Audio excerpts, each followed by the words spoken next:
Bharatiya Janata party में मंथन का दौर है और 3600 से ज्यादा जो कार्यकर्ता और बड़े नेता हैं वो शामिल हो रहे हैं जेपी नड्डा की अगुवाई में। चलिए इस पर एक रिपोर्ट आपको हम दिखाते हैं, देखिए।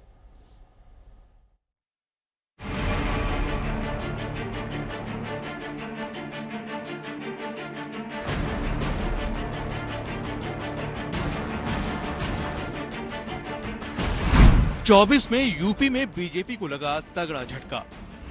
300 पार के लक्ष्य पर यूपी की मुहर नहीं।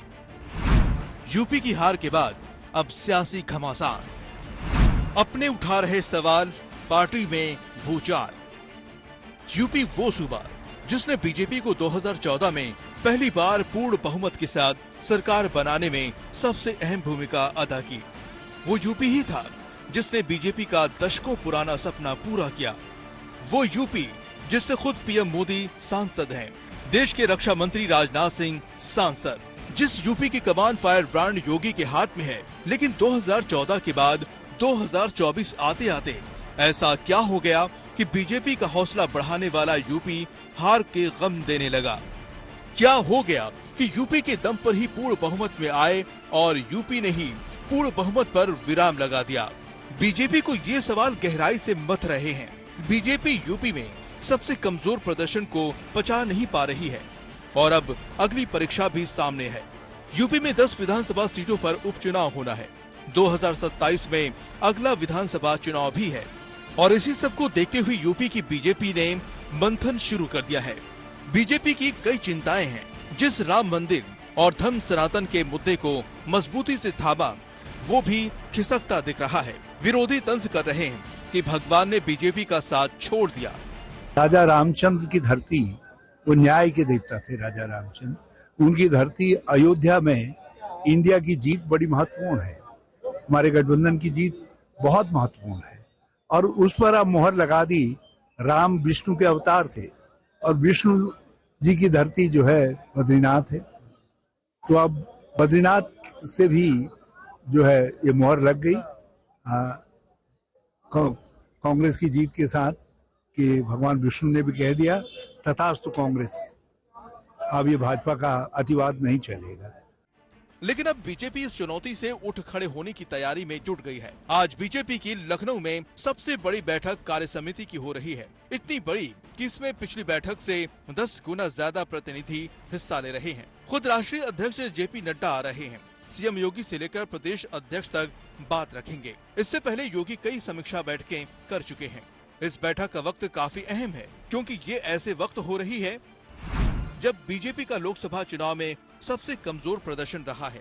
कई नेता अपनी ही सरकार पर तीखे सवाल उठा रहे हैं। कल ही 13 सीटों के उपचुनाव में बीजेपी को सिर्फ 2 सीटें मिली हैं और जल्द ही यूपी में 10 सीटों पर उपचुनाव होने वाला है। चर्चा है कि कोई ओबीसी चेहरा राजनीतिक प्रस्ताव रखेगा जिसका दलित और अगड़ी बिरादरी के नेताओं से समर्थन कराया जाएगा।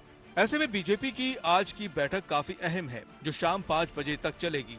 देखना ये होगा कि बीजेपी का ये मंथन पूरा होने के बाद उसके क्या फैसले सामने आते हैं। लखनऊ से कुमार अभिषेक, आज तक। तो लखनऊ लिए चलते हैं कुमार अभिषेक के पास, हमारे संवाददाता जुड़ चुके हैं। अभिषेक, इस बैठक के मायने समझाइए, कितनी अहमियत रखती है और आज कब से शुरू हो रही है? कौन कौन पहुंचा हुआ है? चूंकि बहुत बड़े पैमाने पर आयोजित है तो कुछ ना कुछ मायने तो रखता है। बिल्कुल आशुतोष, ये बड़ी बैठक है और हारने के बाद मैं कह सकता हूं कि अब तक की सबसे बड़ी है। आप इसे राज्य कार्य समिति तो जरूर है लेकिन एक बड़ी समीक्षा बैठक की तरह भी देखा जा सकता है।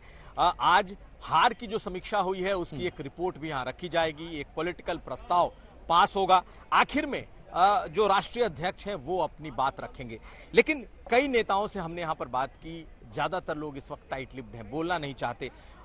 वो देखना चाहते हैं कि आखिर इस मीटिंग में हो क्या रहा है। लेकिन जो जमीनी स्तर के कार्यकर्ता हैं, क्योंकि बुलाए गए हैं 3500 लोग, जिसमें मंडल अध्यक्ष से लेकर जिलाध्यक्ष, अलग अलग जितने विंग हैं सबके लोग हैं और नीचे के जितने भी पदाधिकारी हैं वो खुलकर बात कर रहे हैं कि हारने की वजह क्या है। कई लोगों ने तो ये तक कहा है कि अगर इसी तरीके से चलता रहा तो 27 हमारे लिए जीतना मुश्किल है। हमारे पास कई ऐसे लोगों के बयान है जिसे हम दिखाएंगे भी। लेकिन बीजेपी का जो आज की जो बैठक है उसमें कार्यकर्ताओं के कंधे झुके हुए दिखाई दे रहे हैं। उस तरीके का करंट, उस तरीके का उत्साह नहीं है और वजह भी बड़ी साफ है कि चुनाव में मिली बड़ी हार के बाद ये बैठक हो रही है। हालांकि अगर आप देखें तो सभी बड़े नेता जो उत्तर प्रदेश से कहीं से भी जुड़ते हैं, सबके सब इस वक्त मौजूद हैं। यहाँ तक कि स्मृति ईरानी भी पहुंची हैं, जितने केंद्रीय मंत्री उत्तर प्रदेश के हैं वो सारे के सारे पहुंचे हैं, सभी विधायक, सभी मंत्री पहुंचे हैं और संगठन के तमाम नेता पहुंचे हैं।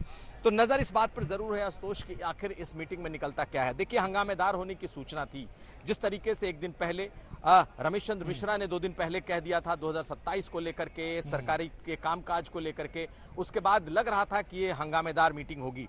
लेकिन पिछले 24-36 घंटे में जरूर एक मैनेजमेंट हुआ है कि ये जो कार्य समिति है इसमें किसी तरीके का कोई हंगामा ना हो, सभी की बात रखी जाए, सुनी जाए, लेकिन हंगामेदार होने से बचा जाए। तो निश्चित तौर पर देखना यह होगा कि आज की इस मीटिंग में का लबो-लुआब निकलता क्या है, लेकिन हार की समीक्षा रिपोर्ट रखी जाएगी और जब समीक्षा रिपोर्ट रखी जाएगी तो निश्चित तौर पर खुलकर हंगामा हो ना हो, चर्चा जरूर होगी और यह समझ में आएगा कि आखिर संगठन क्या कह रहा है और सरकार की तरफ से क्या कहा जा रहा है। हालांकि ये पार्टी की बैठक है, मुख्यमंत्री शामिल हैं, दोनों उप मुख्यमंत्री मंच पर होंगे, सभी अपनी बातें रखेंगे। निश्चित तौर पर 2 अलग अलग व्यूज जरूर होंगे और वही हंगामे की वजह हो सकती है। लेकिन आखिर में ये जरूर कहूंगा कि आज की इस बैठक से क्या कार्यकर्ता संतुष्ट होता है या नहीं, इस पर नजर रहेगी। बिल्कुल अभिषेक, जुड़े रहिए, फिर से आपका हम रुख करते हैं। लेकिन पार्टी के अंदर से ही तमाम आरोप भी लग रहे हैं, बगावती सुर भी उठ रहे हैं और कई बार अगर पिछले कई साल का अगर फेहरिस्त उठा लीजिए तो वो देखने सुनने को मिलता है। हाल ही में जो बदलापुर से विधायक हैं मिश्रा जी, उन्होंने क्या कहा था ये सुनवाएंगे, लेकिन यू टर्न ले लिया फिर उन्होंने, सुनिए जरा। जैसा कि मैं समझता हूं कि आज की डेट में जो स्थिति परिस्थिति है, जिस तरीके से पीडीए की बात चल रही है और जिस तरीके से समाजवादी पार्टी ने व्यापक भ्रामक स्थिति आम जनमानस में पैदा कर रखी है, उस हिसाब से अगर मैं देखूं तो भारतीय जनता पार्टी की आज की डेट में हमारी स्थिति अच्छी नहीं है। स्थिति अच्छी हो सकती है, उसके लिए मैं समझता हूं केंद्रीय नेतृत्व को बड़े निर्णय लेने पड़ेंगे। केंद्रीय नेतृत्व को जो है कहीं न कहीं उत्तर प्रदेश के चुनाव पे पूरी तरीके से फोकस करना पड़ेगा। भारतीय जनता पार्टी के एक एक कार्यकर्ता को, एक एक जनप्रतिनिधि को मन से लगना पड़ेगा, तभी हम 27 में सरकार पुनः बना सकते हैं। नहीं तो आज की जो स्थिति है उस स्थिति के हिसाब से हमारी सरकार बहुत ही स्थिति खराब है। हमारी सरकार बनने की स्थिति आज के डेट में नहीं दिखाई पड़ रही है। उसको तोड़ मरोड़ करके पेश किया जा रहा है। और रही बात समाजवादी पार्टी के लोग मुंगेरी लाल के हसीन सपना देखना छोड़ दें, फिर से बीजेपी की सरकार आएगी, कोई रोक नहीं पाएगा। सपा और कांग्रेस के जो इन्होंने भ्रामक स्थिति जनता में पैदा किया है, जनता सब समझ गई है। आम जनता को यह पता लग गया है कि मोदी और योगी देश और प्रदेश के हित में काम कर रहे हैं।